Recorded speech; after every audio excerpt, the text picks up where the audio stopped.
பேரறிஞர் அண்ணாவை வாசிப்பு இயக்கமாக மீட்டெடுக்க ஆழி பதிப்பகத்தின் முன்னெடுப்பில் லட்சிய அண்ணா லட்சம் அண்ணா என்கின்ற முழக்கத்தோடு பேரறிஞர் அண்ணாவின் 32 நூல்கள் இப்போது திருவண்ணாமலை புத்தக கண்காட்சியில் காந்திநகர் பைபாஸ் சாலையில் உள்ள மைதானத்தில் மார்ச் 7 முதல் 16 வரை அரங்கு எண் 38.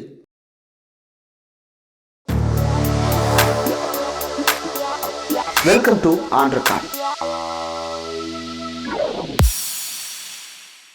Welcome to on record. இன்றைக்கு நம்மோடு நேர்காணலுக்காக சிறப்பு விருந்தினராக மூத்த ஊடகவியலாளர், அரசியல் திறனாய்வாளர் திரு தராசு ஷியாம் அவர்கள் எழுதியிருக்கிறார். அவரோடு பேசலாம். சார் வணக்கம். சார் வணக்கம் இந்திரகுமார்.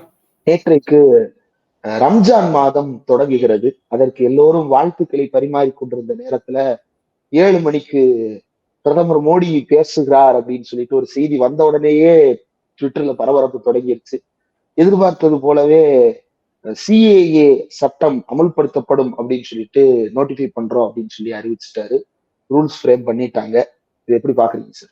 அதாவது சட்டத்துல எனேபிளிங் லா, டிசேபிளிங் லான்னு 2 வகைப்படுத்தணுங்க. எனேபிளிங் லானா கொடுக்கிற சட்டம்.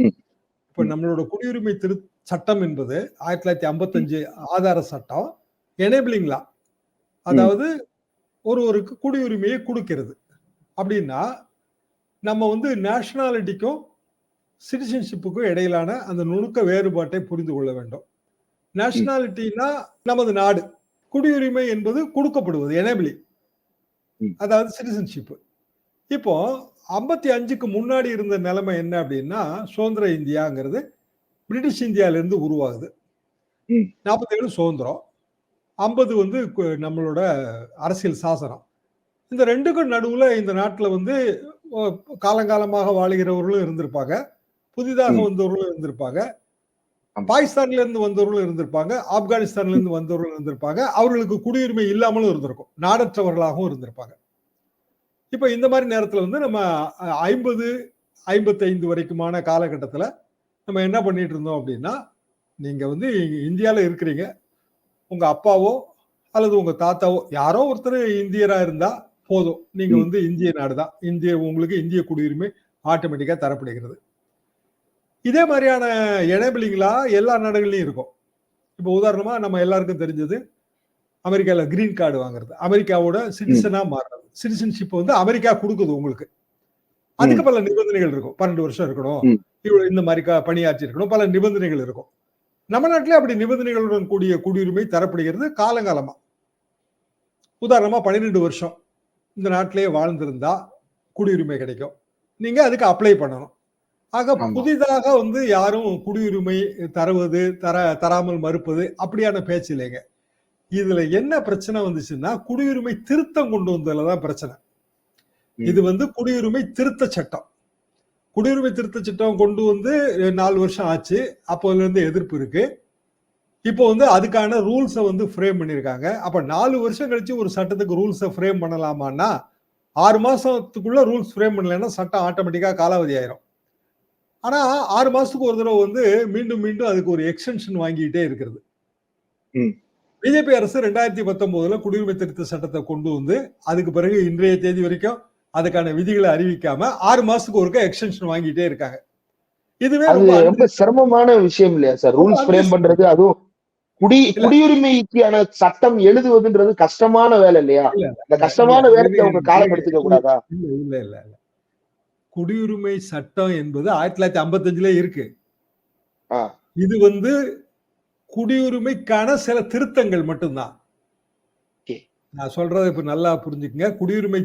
குடியுரிமை சட்டங்கிறது எனேபிளிங் லா, உங்களுக்கு குடியுரிமை கொடுக்குது.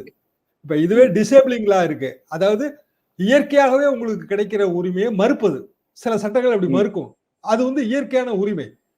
இந்த எனேபிளிங் லாவை டிசேபிளிங் லாவா மாத்திட்டாங்க. அதாவது உதாரணமாக ஒரு குறிப்பிட்ட நாடுகளில் இருந்து வந்த நான் முஸ்லிம் மைனாரிட்டிஸ் அவர்களுக்கு குடியுரிமை தருகிறோம்னு சொல்லும் போது நான் முஸ்லிம்னு அதை டிசேபிள் ஆயிருது. அப்போ அதுல ஹிந்து, பார்சி, புத்திஸ்ட் எல்லாத்தையும் அதுல கொண்டு வந்திருக்கிறாங்க. இப்ப இது நாட்டை எப்படி பிளவுபடுத்துதுன்னா, இப்ப நம்ம எதிர்க்கிறது வேற மாதிரி. எப்படின்னா, அப்ப நீங்க எதுக்கு இஸ்லாமியர்களும் இப்படி வந்திருப்பாங்களே, அவங்களுக்கு நீங்க ஏன் கொடுக்கல? அப்ப ஒரு தரப்பை நீங்க புறக்கணிக்கிறீங்க. இது நம்ம சவுத்தோட வாதம். இதுவே நார்த் ஈஸ்டோட வாதம் வேற. என்னன்னா, நீங்க பங்களாதேஷ்ல இருந்து வந்த இந்துக்களை எல்லாம் கொண்டு வந்து எங்களோட ட்ரைபல் பெல்ட்ல திணிக்கிறீங்க, ஆன்டி ஹிந்து. அதனாலதான் இது எனேபிளிங் லாவா டிசேபிளிங் லாவா மாத்தி விட்டாங்க. ஓகே. இந்த நாட்டுல வந்து உங்களுக்கும் எனக்கும் குடியுரிமை மறுக்க முடியாதுங்க. ஆமா. ஆனா 50கள்லயோ இல்ல அதுக்கு வந்து 2014ங்கிற கட் ஆஃப் டேட் கொடுத்திருக்காங்க. 2014வது வருடம் வரைக்கும் இந்த நாட்டுக்குள்ள வந்தவங்கன்னு கட் ஆஃப் டேட் கொடுத்திருக்காங்க. அதுக்கு பிறகு இப்போ 10 வருஷம் ஆயிப்போச்சு. இப்போ அசாம் மாதிரியான மாநிலங்கள்ல, வடகிழக்கு மாநிலங்களோட பிரச்சனை என்ன அப்படின்னா, இல்லீகல் இமிகிரண்ட், அதாவது சட்டவிரோதமாக உள்ள குடியேறி இருப்பாங்க. ஆனா அவங்கள வந்து நீங்க சட்டவிரோதமாக குடியேறினவங்கன்னு சொல்ல முடியாது. என்ன பிரச்சனைனா, பிரிட்டிஷ் இந்தியா காலகட்டத்தில் எல்லாரும் ஒரே நாடா இருந்திருக்கும். அதாவது இன்றைய பாகிஸ்தான், இன்றைய பங்களாதேஷ், இந்தியா எல்லாமே கிட்டத்தட்ட ஒரே, ஆப்கானிஸ்தானோட பல பகுதிகள் எல்லாமே கிட்டத்தட்ட ஒரே நாடா இருந்திருக்கிறோம். அப்போ ஒரு மலைப்பகுதிகளில் இருக்கிற ஒரு ஆதி குடிகள், வனவாசிகள், அவங்களுக்கு தனியான கலாச்சாரம் இருக்கும், தனியான பெருமை இருக்கும், தனியான புராதனம் இருக்கும், தனியான மொழி இருக்கும் இல்லையா?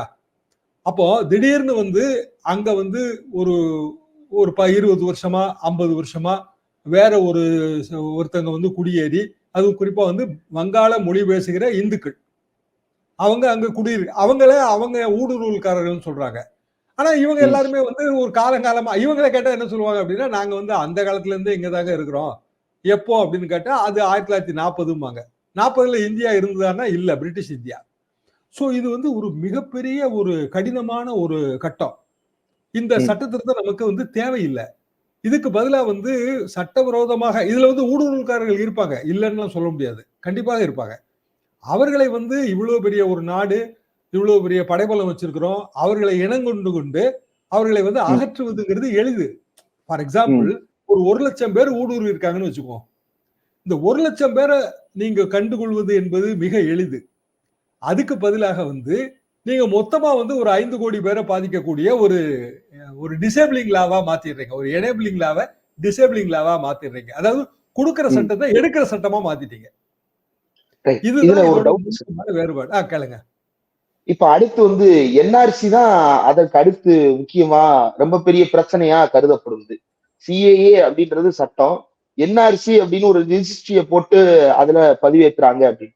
இப்போ கன்சிடரிங் இப்ப நான் வந்து பாகிஸ்தான்ல இருந்து ஒரு முஸ்லீம், நான் உள்ள வரணும்னு நினைக்கிறேன். அங்க இந்துக்களுக்கு எல்லாம் கொடுக்குறாங்க அப்படிங்கும் போது நான் ஒரு ஃபேக்கான டாக்குமெண்ட் ரெடி பண்ணிட்டு இங்க இந்துவா உள்ள நுழைஞ்சிட முடியாதா? இல்ல, இதெல்லாம் வந்து நீங்க கேக்குறது சட்டத்தை மீறுகிற சிலர் அல்லது ஒரு ஆர்கனைஸ்டு குரூப் செய்யறது. அப்போனா போலி பாஸ்போர்ட், போலி விசா எடுத்து பல நாடுகள்ல சட்டவிரோதமா குடியேறவங்க இருப்பாங்க.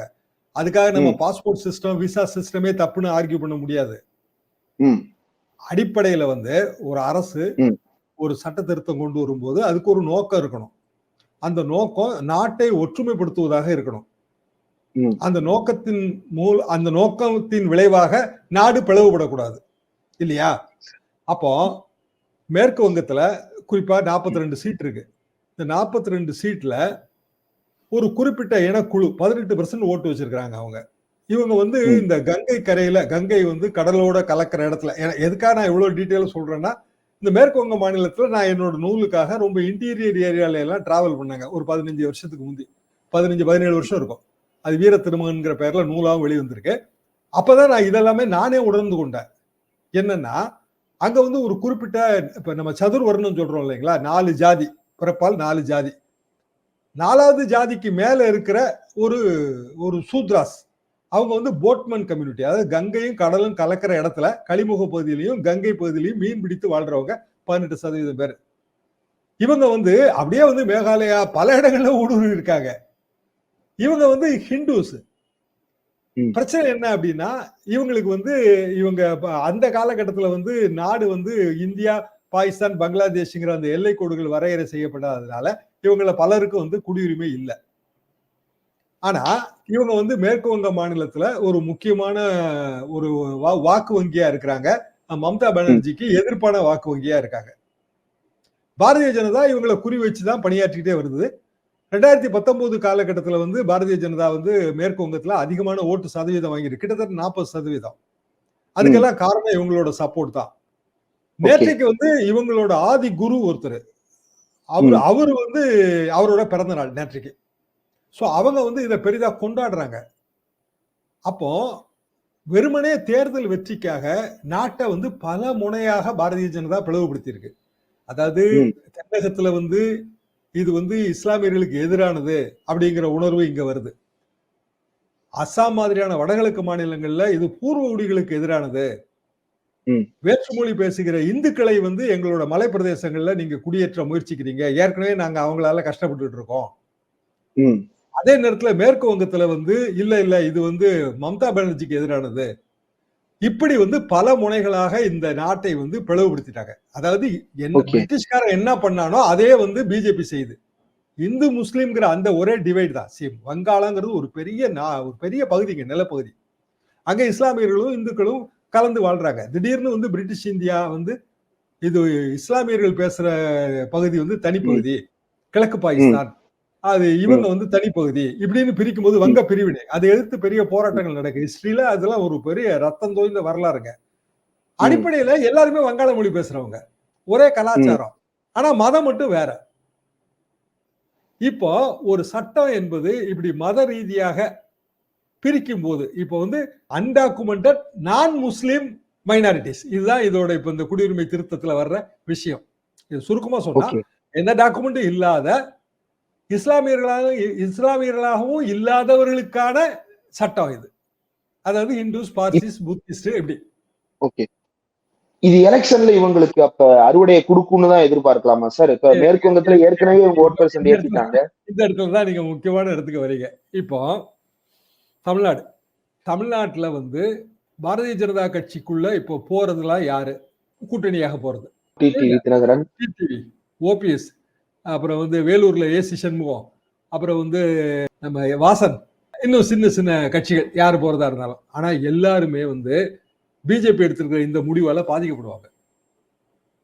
அவங்களோட ஓட்டு வங்கி இப்ப உதாரணமா தேனியில வந்து அங்க என்ன நினைப்பாங்கன்னா இஸ்லாமியர்களுக்கு எதிரான சட்டம், ஓபிஎஸ் ஆதரிக்கிறாரு, ஓபிஎஸ்க்கு ஓட்டு கிடையாதுன்னு முடிவு பண்ணுவாங்க.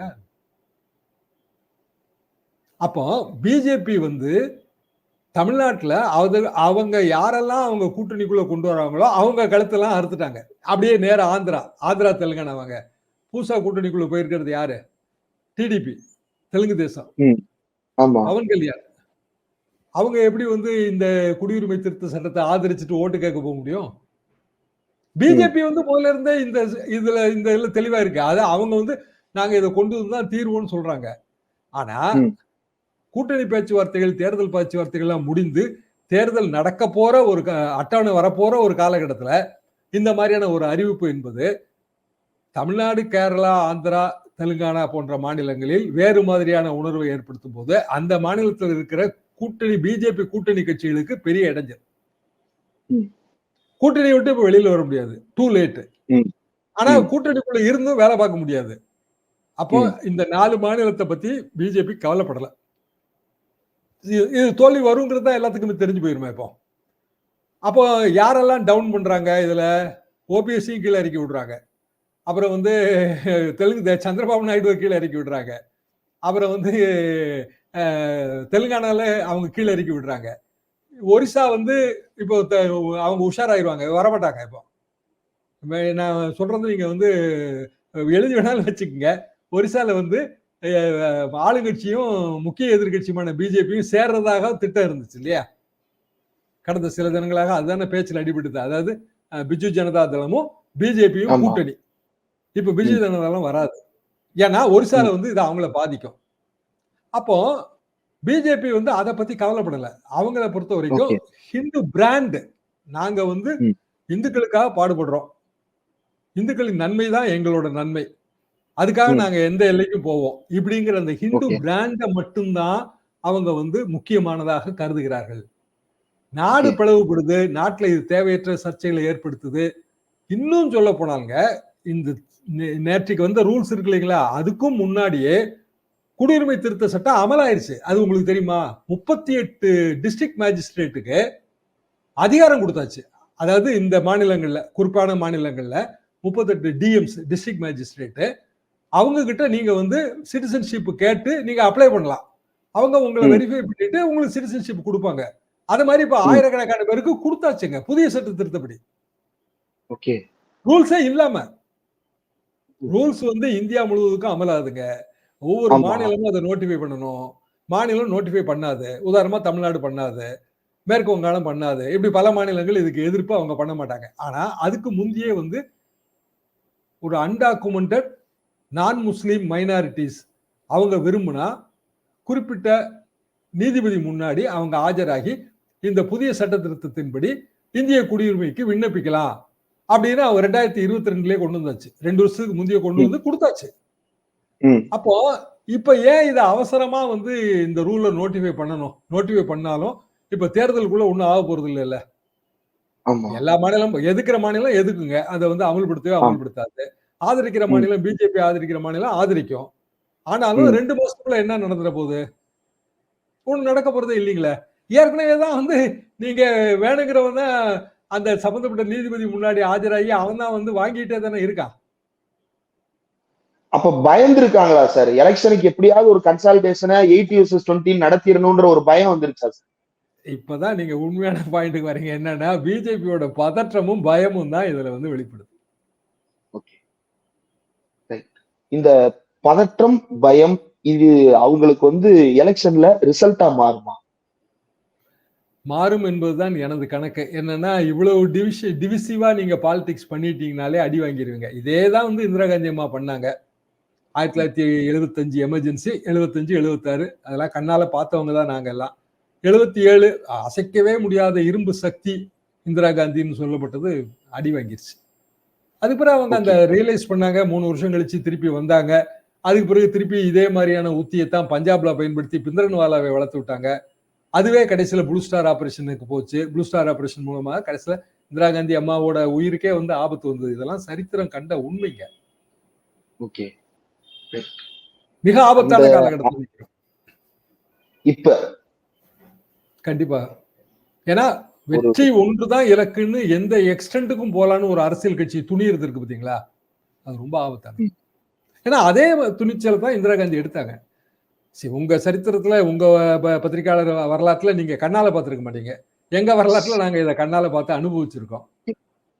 என்னோட செட்டு சீனியர் செட்டு இதுல கஷ்டப்பட்ட செட் எல்லாமே இன்னைய தேதிக்கு அவங்க இயற்கையை எழுதி விட்டாங்க. அப்போ இந்த ரெண்டையும் ஒப்பிட்டு பார்ப்பதற்கு எனக்கு தோன்றுகிறது. சரித்திரத்தின் சர்வாதிகாரிகள் எப்போதுமே விழுந்திருக்கிறார்கள்.